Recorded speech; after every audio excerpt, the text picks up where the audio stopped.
Hamas और Israel के बीच जारी जंग के बीच भारत ने अपना रुख साफ कर दिया है। साप्ताहिक प्रेस कॉन्फ्रेंस के दौरान विदेश मंत्रालय के प्रवक्ता अरिंदम बागची ने बताया कि ऑपरेशन अजय के तहत इजराइल में फंसे भारतीय नागरिकों को निकालने की कोशिश हो रही है। अभी करीब 18,000 भारतीय इजराइल में मौजूद हैं। वहीं कॉन्फ्रेंस के दौरान उन्होंने ये भी बताया कि भारत इजराइल को हथियार देगा या नहीं।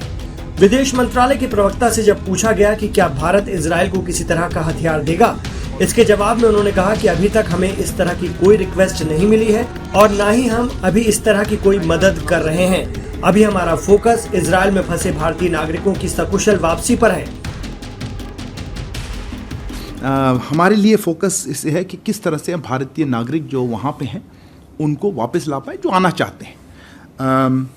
गाज़ा में आपने जिक्र किया, हैं हमारे 3 या 4 सिटीजन्स हैं, हम उनके साथ संपर्क में हैं, पर अभी जो इसकी कंस्ट्रेंट्स है उसमें दिक्कत है उनको कोई डायरेक्टली निकालने का, पर हम कोशिश कर रहे हैं जो भी सोल्यूशन हो सके उसमें हम जितना मदद कर सकें हम करेंगे। Moving on to other topics, anybody else has second round question? नहीं। हाँ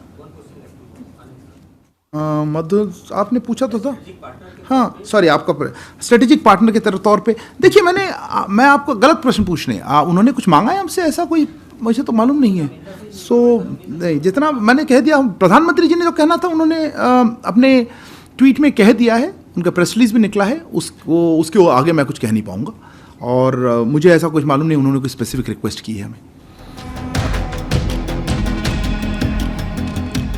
हमास के हमले से जुड़े एक सवाल का जवाब देते हुए अरिंदम बागची ने कहा कि इजराइल पर हमास के हमले को भारत आतंकवादी हमले के रूप में देख रहा है। साथ ही उन्होंने फिलिस्तीन को लेकर भारत के रुख की भी जानकारी दी।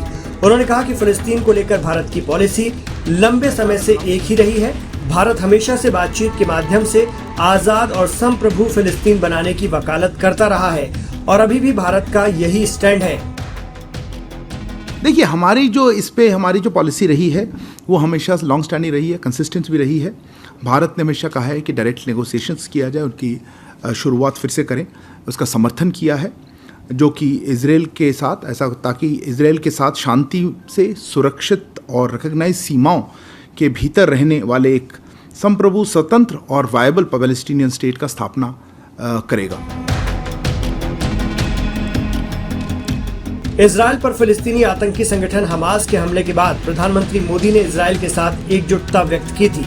पीएम मोदी ने इसे आतंकवादी हमला करार देते हुए इसकी कड़ी निंदा की थी। प्रधानमंत्री ने कहा था कि इजराइल में आतंकवादी हमलों की खबर से गहरा सदमा लगा है। हमारी संवेदनाएं और प्रार्थनाएं निर्दोष पीड़ितों और उनके परिवारों के साथ है।